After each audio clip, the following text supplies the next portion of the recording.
Dans ce stade, même une touche, ça se célèbre comme si on célébrait un but.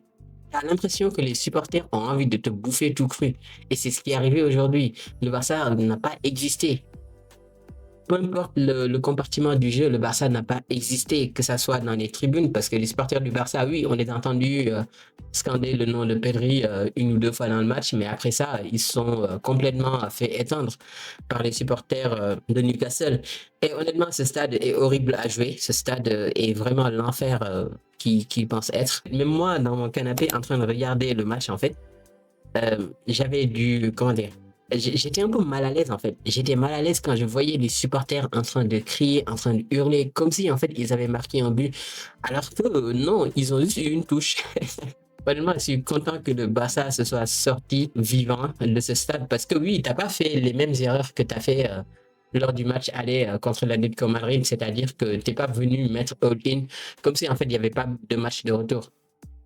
Aujourd'hui, le Barça a été beaucoup plus prudent et il y a quand même l'aspect fatigue qu'il faut prendre en compte. On a vu Pedri perdre pas mal de ballons, on a vu Lamine Yamal, le Rafinha être très très limité techniquement. Il n'y avait pas de justesse technique.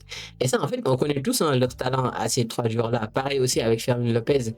Mais le problème, c'est que c'est la fatigue. Quand tu commences à fatiguer, quand tes muscles commencent à tirer, forcément, en fait, tu fais des erreurs bêtes. Forcément, tu perds des ballons que tu n'es pas censé perdre en temps normal. Et du coup, voilà, malheureusement, ça va pas s'arranger parce que ce week-end, tu joues. Donc, dans 3, 4 jours, tu vas rejouer. Et le mercredi prochain, ça sera le match retour. Donc, tu n'auras pas le temps de te reposer. Sachant que, voilà, tu pourras pas compter sur Bernal. Mais bon, il y aura Dani Olmo, même si on n'aura pas l'équilibre que Bernal t'apporte. Mais bon, au moins, bah, au milieu de terrain, on a quand même ce qu'il faut pour tenir jusqu'au match de retour, en espérant que la blessure de Bernal ne soit pas grave.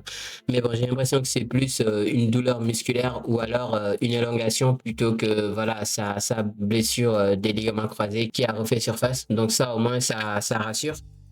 Le Barça aujourd'hui a entamé le match bien avant le match. Hein, le Barça a eu une surprise, c'est-à-dire que Eric Garcia, qui était attendu titulaire, a finalement été forfait à la dernière minute. Du coup, tu as fait jouer Araujo. Araujo qui n'a pas été dégueulasse, honnêtement. Il n'a pas été dégueulasse, mais au final, ce que j'ai bien aimé, c'est que Flick, en fait, est resté dans son idée initiale.